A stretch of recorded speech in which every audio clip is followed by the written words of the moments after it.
A lovely good morning to you, our viewers. Welcome to another exciting edition of the Camnet TV Breakfast Show. I'm your host, Miriam Kaiman. Of course, in studio, I'm not alone. I'm joined by my longtime colleague who disappeared. I don't know from where, but anyway, he's back again on set to ensure that, he joins me and bring you nothing but the best. Good morning, Patrick Soko. Good morning. I disappeared and then I reappeared. And then you reappeared. Anyway, how was your weekend so far? No, the weekend was okay. Whoa, though working, so it's quite hectic. Yeah. Just recovering and getting into the Monday. But the Monday, you advise us to be Positive as positive. always. So we are keeping the positive vibes high. And I think everyone has started adopting this mentality of positivity that I've been, advocating. And I love the fact that, people are now understanding that it is very important to ensure that you start your day on a very positive and good verb. Exactly, because negative thoughts do outweigh any positivity you may be having. So even the little energy you have to do something is eroded by the negative energy. So it is always important that you keep it positive. Whatever you do, even if you are sad, be sad and positive. Then you are sad and negative. What are you going to do about it? I've never heard of being sad and positive. But anyway, I like that new term. But right about now, let us just go direct into our health corner and just see what the doctors have for us this morning.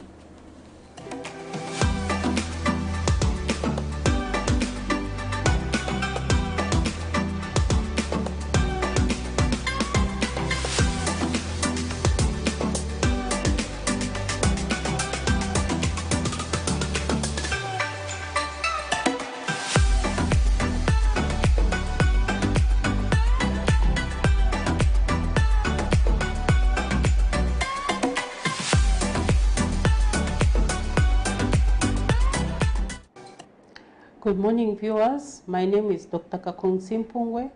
I come from Medical Women Association of Zambia. I'm Assistant Director Adolescent Health based at the Ministry of Health. This week we are going to talk about adolescent health.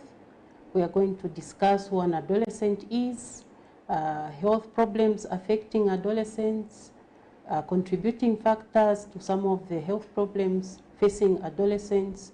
We'll also talk about how young people or adolescents can participate in health programs.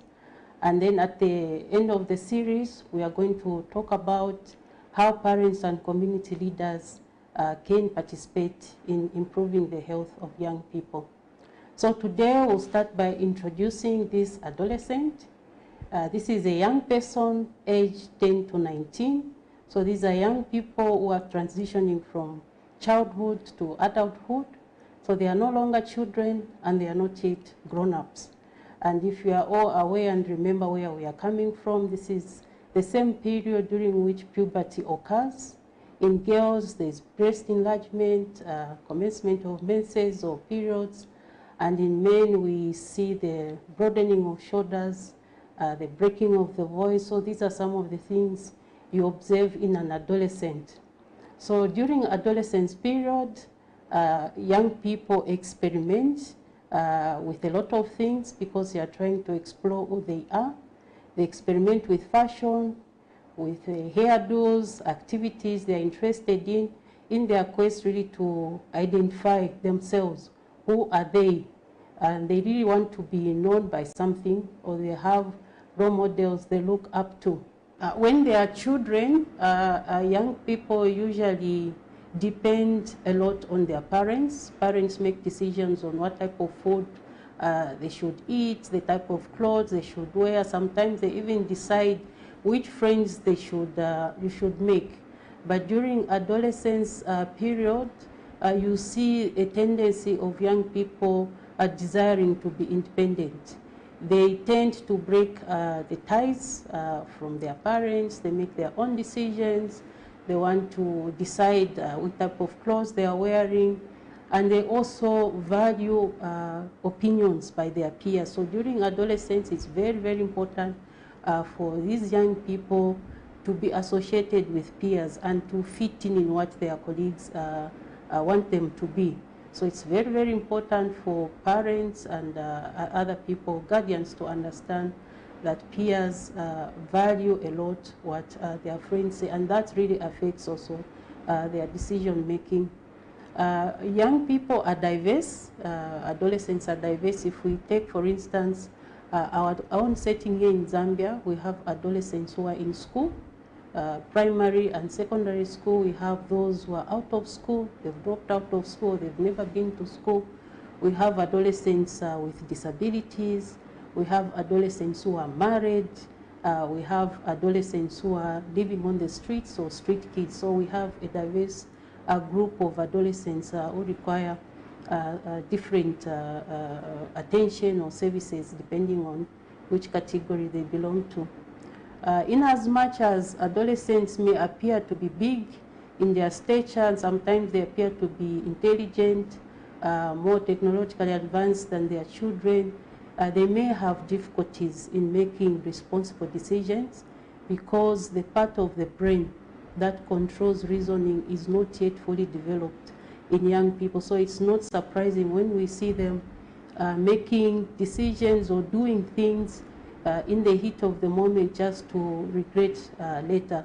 Sometimes they engage in activities like gender-based violence, they fight, they drink, they engage in risky sexual behaviors, and all that is just surrounding. They want just to have that immediate enjoyment without really thinking about the consequences of their behavior. But that is how their brain works, because it's still developing, and I think by the end of the 20th birthday, early 20s, most of them have the brain functioning like that of grown-ups. But during adolescence, most of them really need guidance in the way they make decisions. The other thing which is very important for us to remember, during adolescence we see both positive and negative behavior being established, which will really manifest, which will also manifest during adulthood. So behaviors like hard work, being polite, being physically active, even laziness, all those behaviors are actually established during adolescence. Alcohol drinking, smoking, engaging in sexual activities, most of those activities can be traced back during adolescence period. So that is what we talked about today. We defined who an adolescent is, a person who is aged between 10 to 19. We also appreciated that this person is not a fully grown-up person. They are still experimenting the world around them, trying to find their own identity, and some of the decisions they make cannot be relied upon because they may put their lives at risk. We also remember that most of the behaviors that we see even in grown-ups are first established during adolescence. So thank you so much for tuning in today, and continue watching Camnet. This has been your doctor, Dr. Kakunsempungwe. Thank you.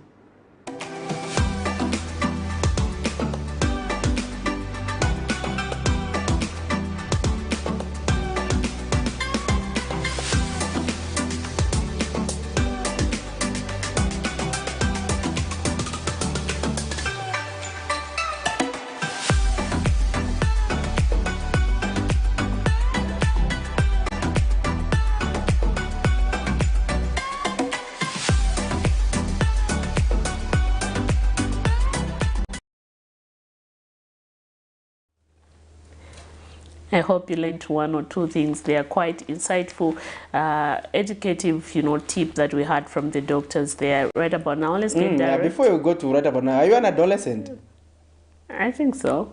You need to be going for adolescent corners so that you can get. Did you have to bring it? Did you have to bring that? Yeah. Anyway. For adolescents, but you can proceed now. You can proceed. Now I leave it up to you. Let's have a look at how the kwacha is performing this morning. And now here it is. The $1 is buying at 20 kwacha 79 ngwe and selling at 21 kwacha 20 ngwe. The Greater British Pound is buying at 25 kwacha 480 ngwe and selling at 25 kwacha 980 ngwe. The euro is buying at 22 kwacha 130 ngwe and selling at 22 kwacha 560 ngwe. The South African rand is buying at 1 kwacha 11 ngwe and selling at 1 kwacha 13 ngwe.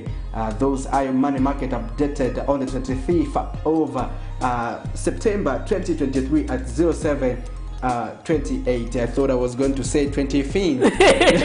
I was really waiting for that 25th.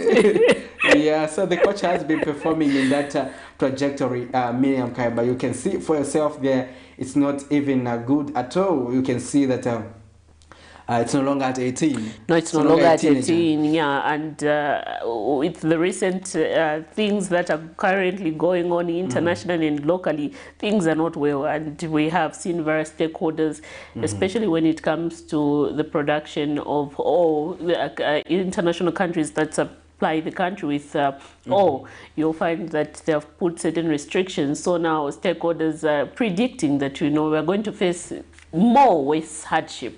Yeah, talking about that, sorry, Miriam, it is actually something that has been trending, and we did see energy expert Johnston Chikwanda also commenting about it. But also in the main news as of last evening, we had a governance activist, Joseka Kunda, who has predicted more economic hardship in the near future following the announcement by Russia to temporarily ban export of gasoline and diesel to all countries outside the circle over 4 ex-Soviet states with immediate effect in order to stabilize the domestic market.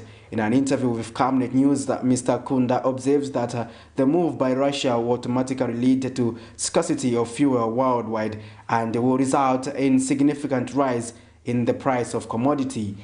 He reiterates that both government and citizens must be realistic and should be ready to face the hardships that are coming forth. Mr. Kunda adds that while the general public is already complaining due to the skyrocketing prices of essential commodities, among them increase in fuel prices, minimum transportation costs, high cost of doing business, and the increase in cooking oil and other goods, the situation is likely to worsen. So let's have a look at this story from Mr. Kunda. It's quite sad that we are going to be facing such issues, minimum at a time when countries like Zambia are struggling economically. If you look at how we are failing to revive our economy, and we add on to this other pressure of that we may have high prices of fuel on the international market. Well, that's not good news, especially for countries like Zambia. Definitely, it's not good news because we're already, you know, facing this hardship. When you talk about, you know, the high price of millimil, price of fuel, we talk about millimil, we talk about all these other things, and then now you understand that a commoner like me will find it hard, you know, to survive. Come 3 months from now, it will be very hard if things do not change. And you know what that does is that it's, you know, pushing us into more poverty. A commoner like Miriam Kaimba. Let's let's listen to that story. So what's wrong with the you? Recent announcement made by Russia, we expect the scarcity of fuel commodities affecting so many countries, including ours. And as the country do the review of the fuel prices, we expect Energy Regulation Board to announce an increase of fuel at the end of this month. And this would definitely have a negative effect on the prices of the essential commodities. We expect the skyrocketing of essential commodities in our country. With already the hard economic crisis our country is engulfed in, we expect the situation to worsen. As a result, we are making a nationwide appeal to all the citizens of our Republic of Zambia not to expect too much from the government, because this is an international situation that is affecting us. And it is unfortunate that the UPND government has done away with subsidies on meal and fuel, we expect the trend to continue worsening. Chapre outreach program is disappointed with the New Dawn government in the manner and the way they have retained on the promises they made whilst in the opposition and immediately after assuming office. Playing a blind eye on the high cost of living is like mocking the people who woke up early in the morning to cast their votes with the hope of an improved economy and better living standards. It is unbelievable and unfortunate to hear and see how the leader of government business in parliament responded to pertinent questions raised by members of parliament on the monthly fuel reviews, high minimum prices and high cost of living. We demand that the president and his government pay particular attention to cries of Zambians on the high cost of living. The church has spoken, civil society has spoken, Zambians have spoken, but it appears like this government has opted to give Zambians a deaf ear, as can be evidenced by government's response on this topical issue. Secondly, Chapre outreach program would like to appeal to the government to try and walk the talk, especially on the rule of law. Well, thank you for staying with us on the Camnet Breakfast Show, Monday edition. Miriam Kaimba and myself, Patrick Soko.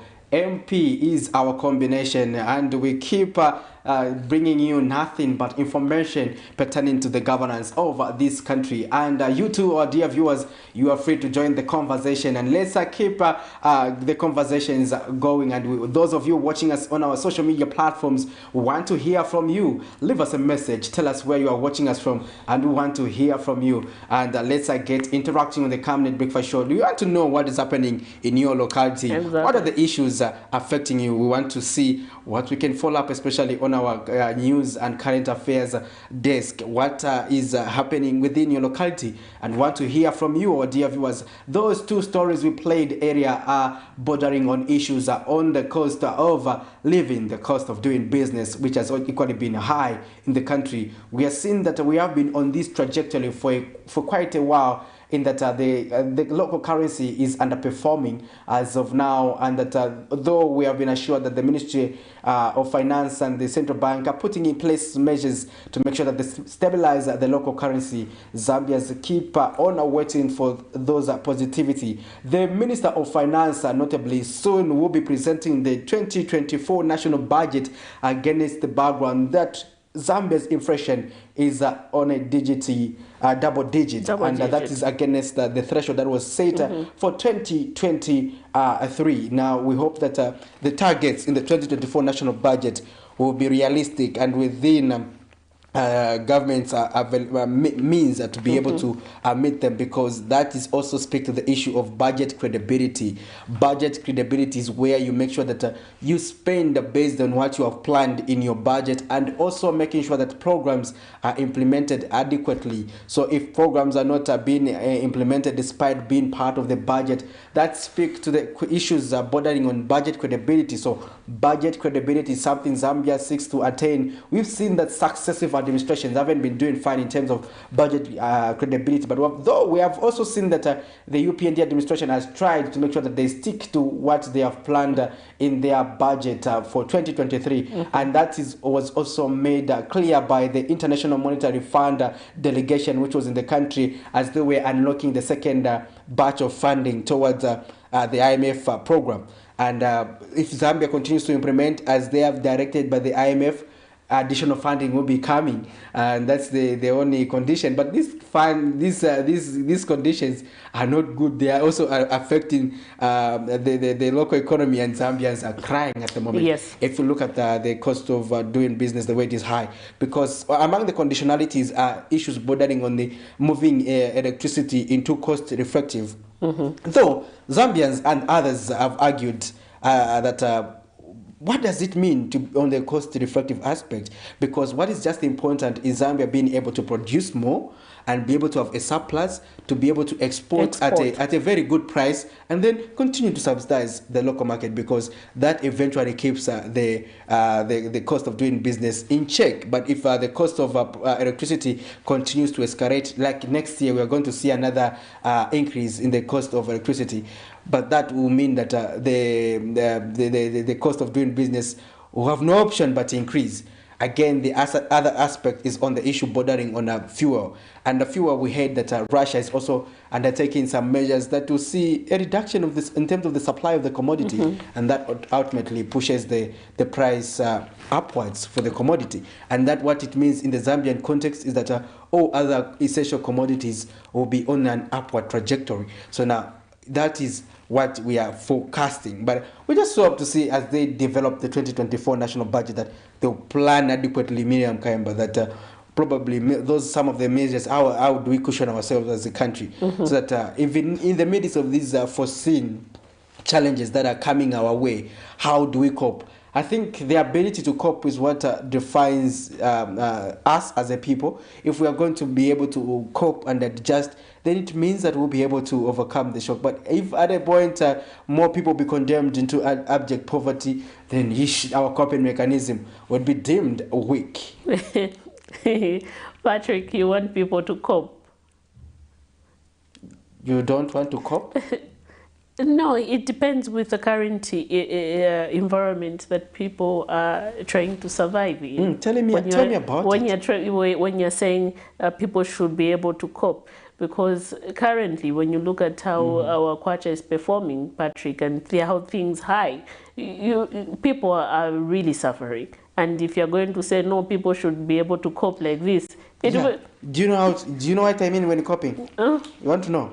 What do you mean? If you were eating 3 times a day, you should start eating 1 time. Again, we are looking at that's the coping mechanism. We are looking at your negative. Health. Exactly. It so you can't say because you were eating 3 times a day, now you should eat 1 meal.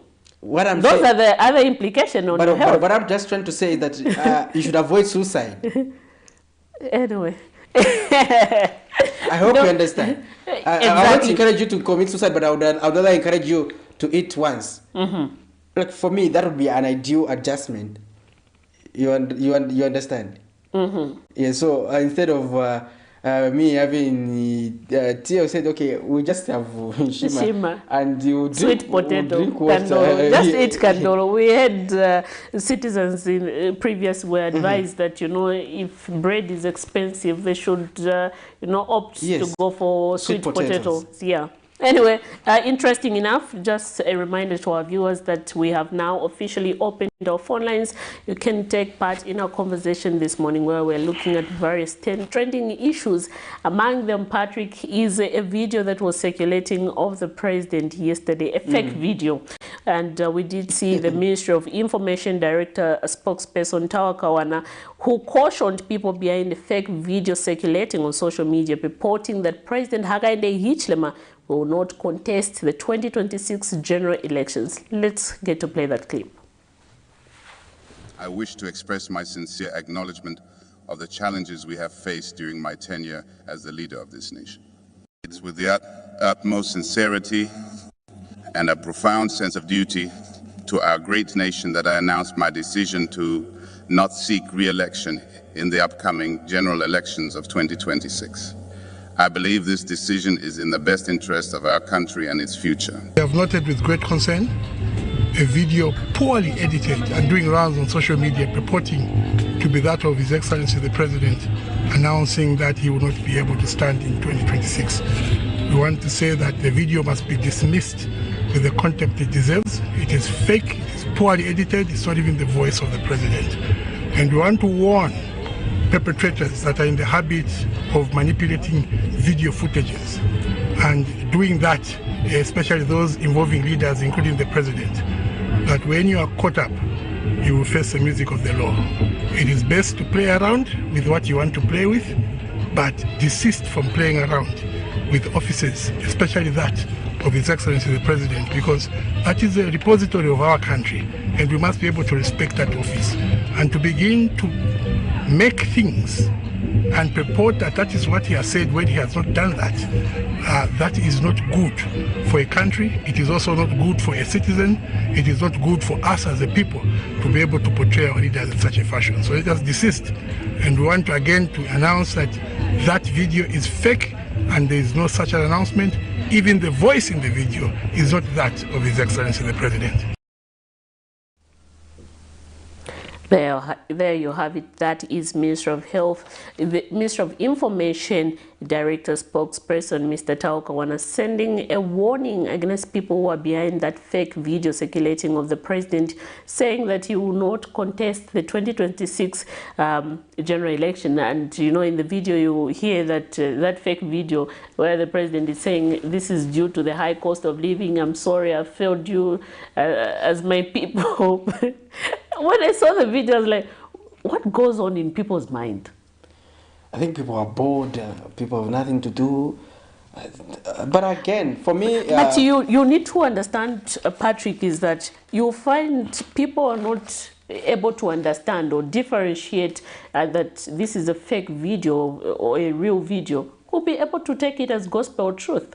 You're right. I think that's the whole essence of propaganda, because propaganda is also about creating perception, in fact, that may not even exist. So now they are creating a persuasive message. Yeah. So the message there that is there, if I do my analysis, is that the message there is that they are trying to create a picture like President Hichilema has given up and that is not going to contest, and that's also try to undermine his viability and undermine his candidature in the 2026 general election. So for me, whoever was behind that video, the motive is politically motivated. So there's no substitute to that. But again, I think like the Mr. Kawana was speaking in that clip, we have to be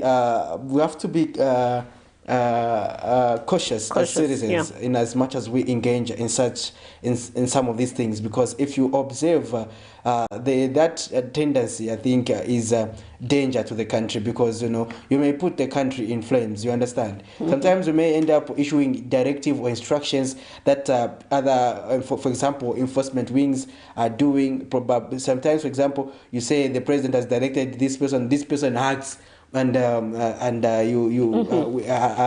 based on false alarm, and you put the nation in frames. So people need to be conscious. It's not everything that you need to play with.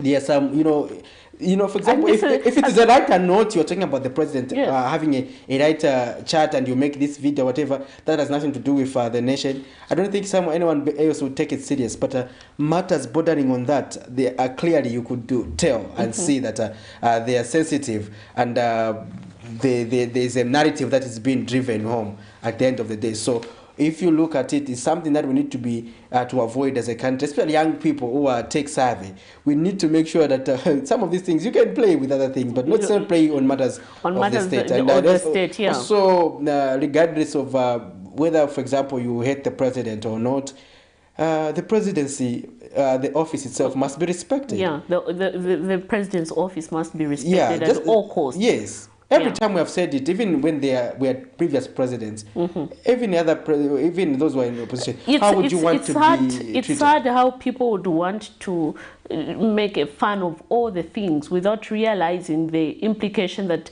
that thing might have at the end of the day. Like when you see that video that we played, people who, my relatives somewhere in Shangombo, when they watch it, they will say, the president was Okam. By fact, not realizing that that was a fake video. When you are saying, no, the president does not say anything, no, it's a Tinatamba video. Exactly. So, at the end of the day, no wonder some of these platforms, too much disinformation, misinformation, and now the media now is being turned into a clarification agency. I don't know how we can really do this. And you know, the sad part is that everyone, when you own a smartphone, everyone thinks that they are part of the media. They can communicate effectively the information, which is quite a misconception that people have. It's a serious misconception because journalism is a serious career and a noble career, and not every Jim and Jack can be able to disseminate information and carry out information as professional as it should. In as journalism as its own professional ethics and guidelines, we have do's and don'ts. So if you think just because you are owning a smartphone and you can do anything with that, then you are misleading yourself, and it will land you in problems. And if you go to court and police, you won't even have a justification, especially if you have no qualifications. So it's something that you need to make sure you reflect around and think twice before indulging, because you know you can post about yourself. You can post about things that border on the nation. There are things that even us as media, we say, okay, this topic is sensitive. If we handle this story in this manner, what's the reaction? We are trained to understand those things, dynamics and everything, how to provide those checks and balances. So now if you're going to just say this and that and then everything that goes in and publish it as authentic, no. Later on you cause the anarchy in the country, there will be confusion. You in serious trouble. Yeah, exactly. And we're moving forward, Patrick. Yesterday we did see the police in Lusaka warning opposition Patriotic Front cadres who were jogging with the former President Edgar Lungu on Saturday to desist from holding an unlawful assembly. And you know, quite interesting is that since last week we have seen that the former head of state has been making headlines in the news. On Friday we did see him going back to court after withdrawing his lawsuit against the state. Now he has gone back to the Lusaka High Court and filed a petition on similar reliefs that, you know, his prevention from traveling to South Korea is against the law, and he wanted to find out again, according to his document, whether he's under house arrest. But anyway, let's get to play a clip where police yesterday were just warning the opposition Patriotic Front cadres not to hold unlawfully assembly. Zambia Police Service has noted with concern the unlawful assembly and political activism that was conducted by Patriotic Front cadres on Saturday, 23rd September 2023, when the former president, Mr. Edgar Chagwa Lungu, was conducting his morning jogging routine. We would like to warn the Patriotic Front cadres that public gatherings or demonstrations, including political events, should be notified to the police as by law established. Failure to do so amounts to a breach of the law. This is to ensure public safety, traffic management, and to prevent disruptions to the daily lives of citizens.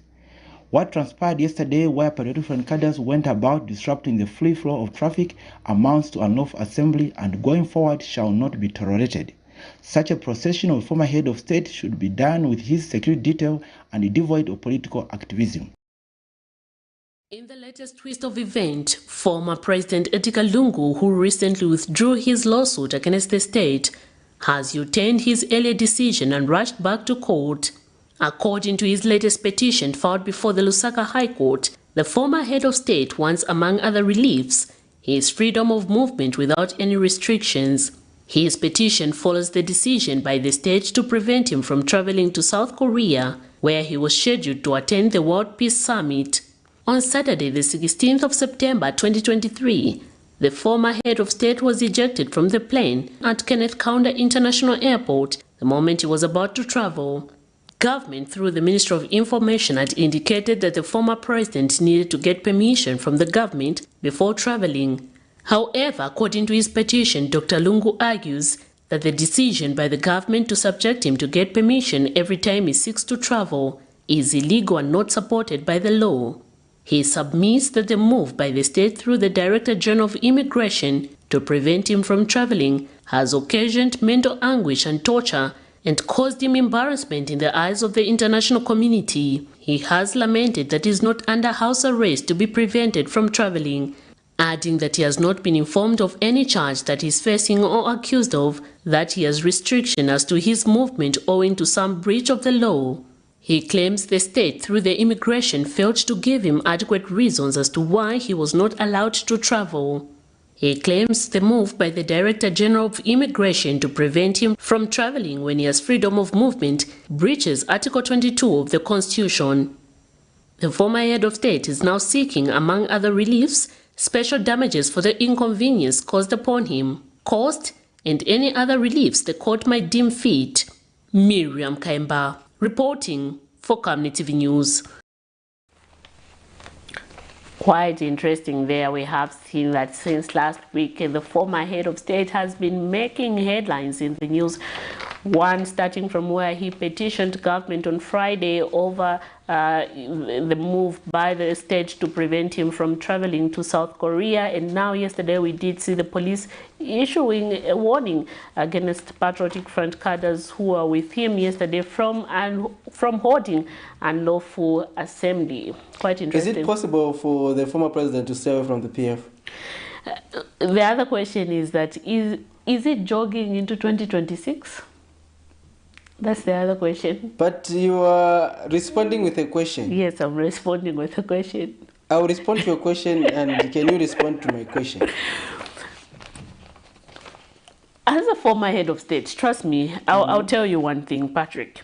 The moment that he has been so much associating himself with, I know quite all right, he's coming from the opposition, from the Patriotic Front, and given the fact that now he announced of late that he's not into active politics, I think he should be away from holding himself into such, public events where the Patriotic Front are being found and, moving in public with them all the time, because that sends a signal that he's quite all right, still in active politics. And people are now questioning, does he want to come back? He should state clearly, does he want to recontest for 2026?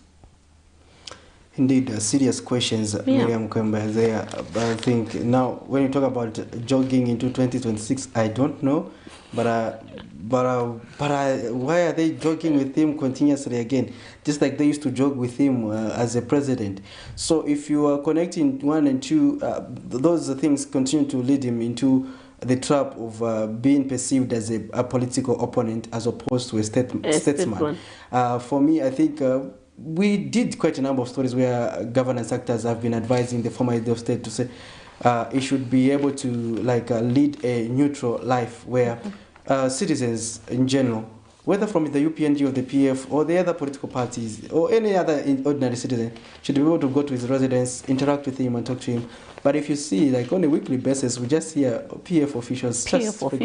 So now moving from churches to churches. And when he goes to church, he's always with PF members. I don't think there would be a problem where if, for example, the former head of state has gone to church, is alone and with his security. With his security, I don't think I would I'd foresee such alarms. Then, if you find that those people who are surrounding him during his presidency are the ones who are all over him, especially who feel that. But one thing, Soko, sorry to cut you short.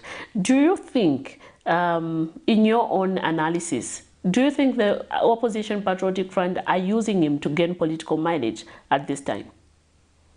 Yeah, it could be anything if you look at it, because what is their interest to surround themselves? And they were hosting the jogging. We heard from the police that it turned into a procession, and that there was a disturbance of traffic. It was like a mini rally, like a mini protest. You get a sense. So now, what does that mean? It is a way probably they want to remain relevant or remain, because you and I are privy to the fact that they're still failing to hold an elective conference to have a president for the party. You and I are privy to that. So now, why are they going for a convention? Because Zambians expect them to be organized. So I've said it even on this platform that when we are calling on the government to be checked, also opposition political parties also have to check themselves. And democracy is multifaceted. And democracy, we have also what we call intra-party democracy and national democracy. But we are talking about intra-party democracy within a political party. What democracy exists? And the holding elections is a fundamental test of a good and effective democracy. So now, why are they failing to hold an election? And talking about that, we did see on Friday where the Lusaka High Court granted opposition Patriotic Front presidential aspirant Mao Sampa leave to commence contempt proceedings against party Vice President Given Luwinda and Secretary General Raphael Nakachinda. This is according to an ex-party order for leave to issue committal proceedings signed by Judge Timothy Katenekwa. Mr. Sampao is also Material Area Member of Parliament, applied for leave to commence contempt proceedings against the duo, arguing that Mr. Luwinda appointed Mr. Nakachinda as Secretary General of the party, knowing very well that the court directed that they desist from acting as such. In February 2023, Judge Katenekwa granted Mr. Sampa an ex-party order of interim injunction restraining Mr. Luwinda and Nixon Chilangwa, when he was then the Secretary General, from holding themselves out as acting President and Secretary General of the PF until the final determination of Mr. Sampa's lawsuit against them. So these are the internal wrangles that we have continued seeing within the party. And we did see that the court on Friday granted Mr. Sampa leave to commence contempt proceedings, because his argument is that Mr. Luwinda is not in the right capacity to appoint Mr. Raphael Nakachinda as the Secretary General of the party. And we did see Mr. Luwinda saying that, as directed by President Edgar Lungu, the former President Edgar Lungu, he was told to appoint Mr. Raphael Nakachinda.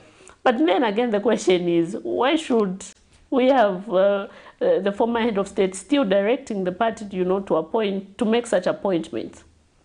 Well, apparently, it's going to be it's difficult to comprehend. No wonder. I think this time, this momentum they are giving back to ECL, they would have been giving it to a candidate they want to represent them in 2026.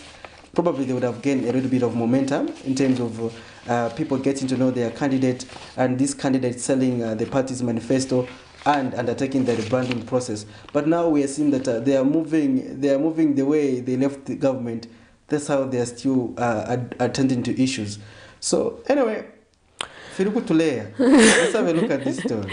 Anyway, quite interesting, but we did also see on Friday where Lumezi Area Member of Parliament Munia Zulu and his counterpart Chilui Area Member of Parliament Mulinga Fube, requested the Lusaka Magistrate Court for 21 more days in order to facilitate the appearance of fugitive former presidential political advisor Mr. Kaiser Zulu, who has been absconding court session for more than 5 months now. Let's get to look at that story. Fugitive former presidential political advisor Kaiser Zulu continued to remain in hiding from the law enforcers for more than 4 months now. Mr. Zulu is facing allegations of failing to surrender a diplomatic passport, has continued to abscond court session. This morning, Friday, the 22nd of September 2023, Lomezi Area Member of Parliament Munia Zulu and his counterpart, Chilui Area Member of Parliament Mulinga Fube, requested the Lusaka Magistrate Court for 21 more days in order to facilitate the appearance of the accused. The two lawmakers, who are sureties of the accused, have told Magistrate Sylvia Munya that they managed to locate his whereabouts, therefore need more time to bring him before court. Mr. Munia Zulu, who took stand this morning, told Magistrate Munyinya that the accused is in another jurisdiction and progress has been made to ensure that the warrant of arrest against him is effected.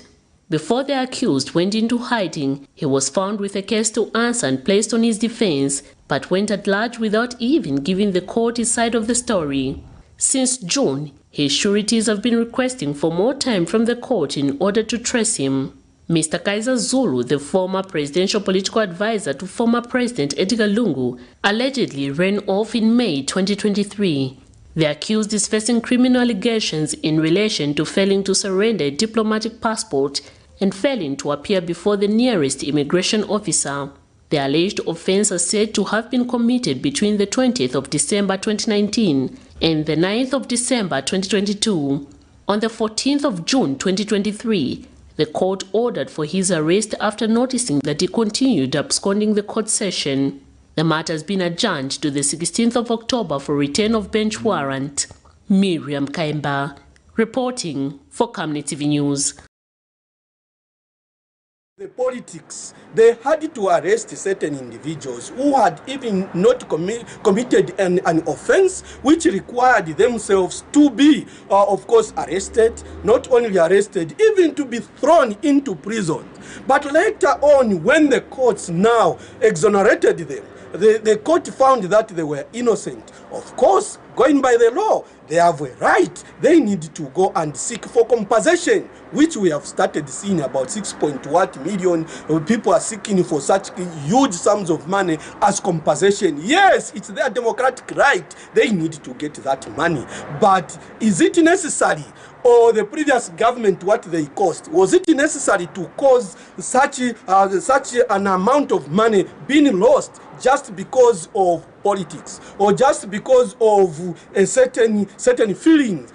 We are appealing to this able government. Please, let's learn from the past, because exactly what transpired by the PF government, where they were arresting people without taking them to court, or maybe rushingly being taken to court, but the court now acquits them. Later on, now they demand for compensation. Similarly, if we are not going to be aware or wary about what we are doing, we are going to find ourselves in such similar circumstance. Henceforth, let's try by all means to stand by what the rule of law stipulates, of ensuring that we give equal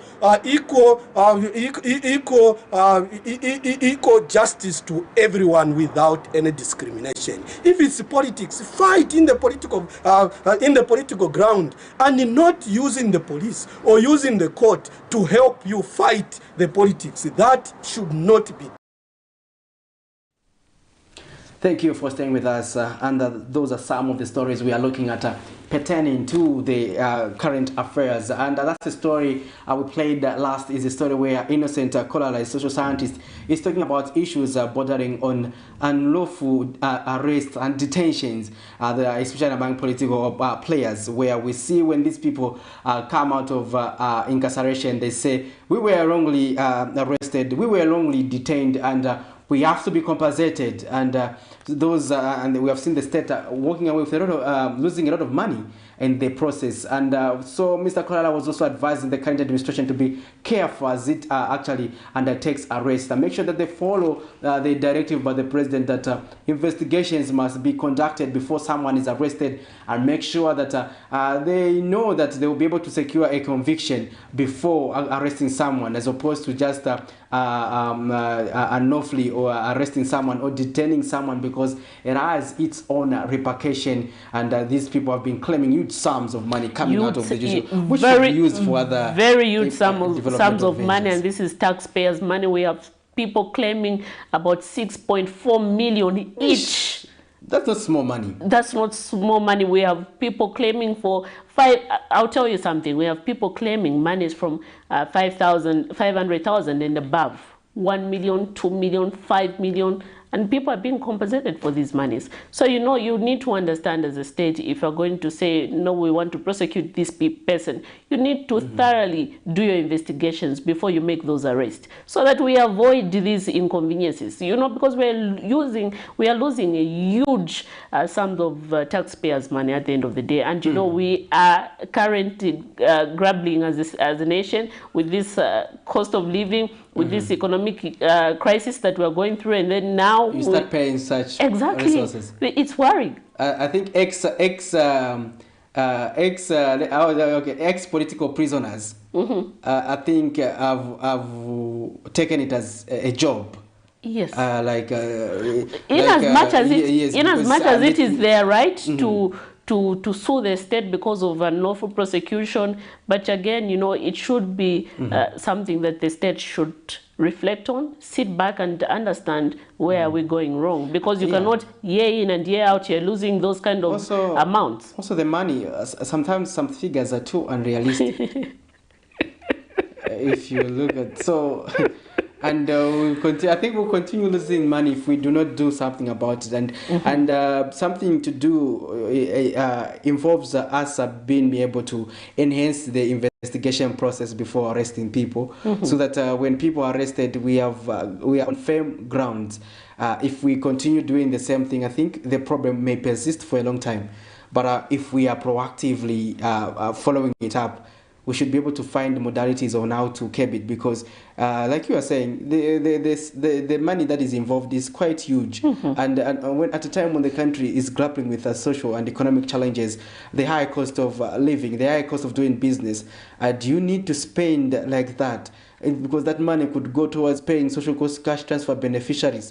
That money can go towards probably even subsidizing minimum, if it means for 3 months. You know, but if we are going to be losing money in such a manner of such political maneuvers, we should be able to, I think, do something about it as a country. Exactly, Patrick. Let's just get interacted with our viewers who are watching us live on Facebook and have sent us those messages. Please keep those messages coming as pertaining to issues, so that you can rather comment on issues that we are talking about this morning.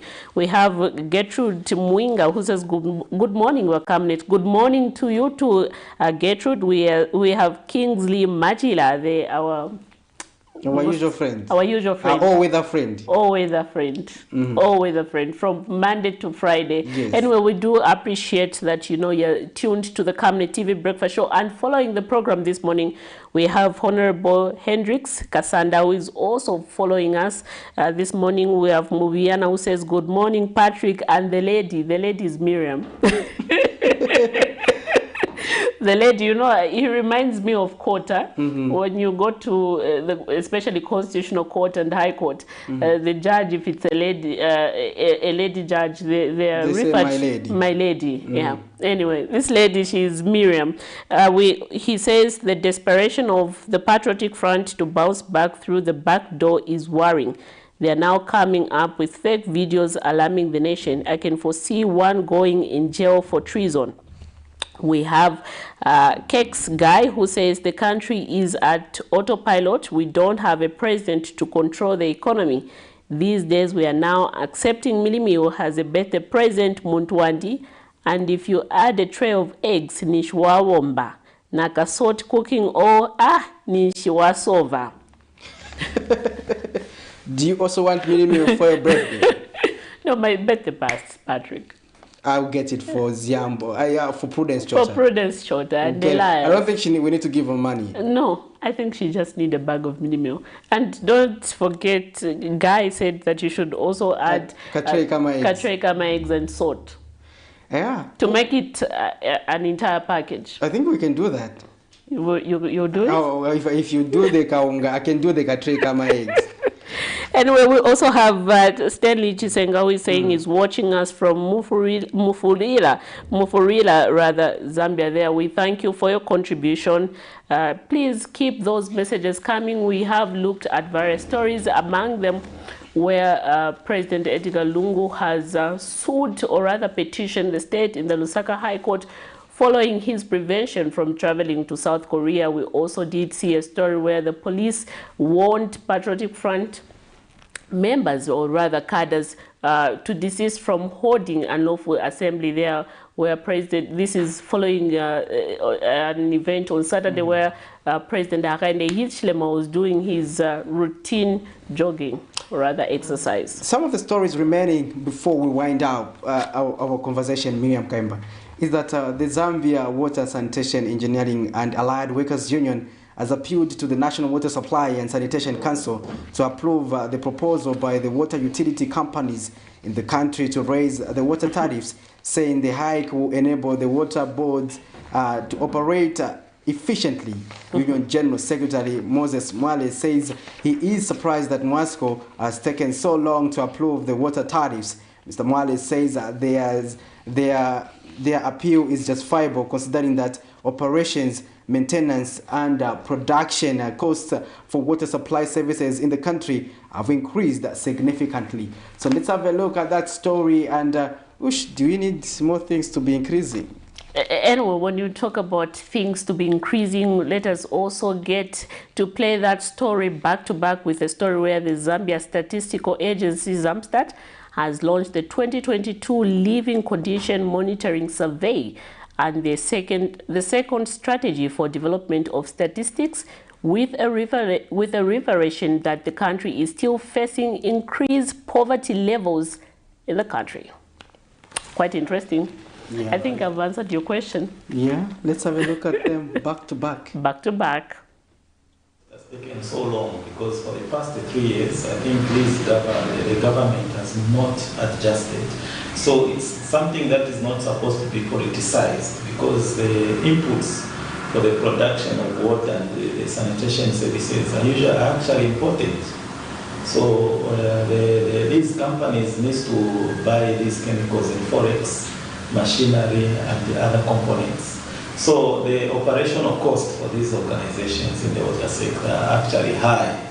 So we are surprised as a union that it has taken so long. At some point, I think we came out in the media and demanded, because if you look at the ERB, they will just announce. But what is the problem with NAWASCO, the regulator, that they have to take the proposals again to the Ministry of Water for further analysis and also to announce? Then what is the relevance of the regulator? Why are they there? As stipulated in section 28, 1 and 2 of the Statistics Act. The Act specifies that the agency shall, in consultation with relevant stakeholders, develop and maintain a national plan for the development of official statistics, which shall be integrated into the National Development Plan. A statistical agency shall develop a sector statistics plan in collaboration with the agency. In view of this, I urge all the remaining sectors under the NSDS2 to ensure finalization and sharing of their statistics plan before the end of the year. Ladies and gentlemen, the NSDS2 through the NSDS2, government hopes that data gaps that the country has will be reversed and reduced. The survey results would be very meaningful in shaping the government policies and bring the much-needed interventions to address these challenges.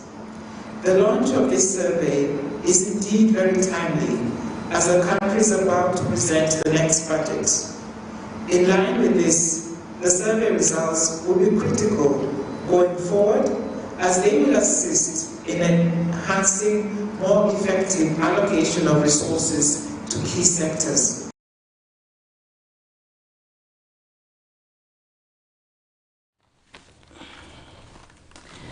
Well, there you have it. Those are interesting stories, and as reviewed there by the ZAMS, that the poverty is still on an upward trajectory, and that is not good for the country. And however, we just hope that the 2024 national budget that will soon be presented will speak to that subject in terms of how the country seeks to address the high poverty levels, because it is important at the end of the day, because poverty has been with us since time immemorial, and successive administration have been making attempts, but to the surprise, it continues to be a teething issue. And this is where we have to call it a day on the Camnet Breakfast Show Monday edition, where we look at community and stories that are trending. And until when we come tomorrow, Tuesday, with myself, Patrick Soko, and Miriam Kaimba, we'll bring to you nothing but the base in terms of information and education.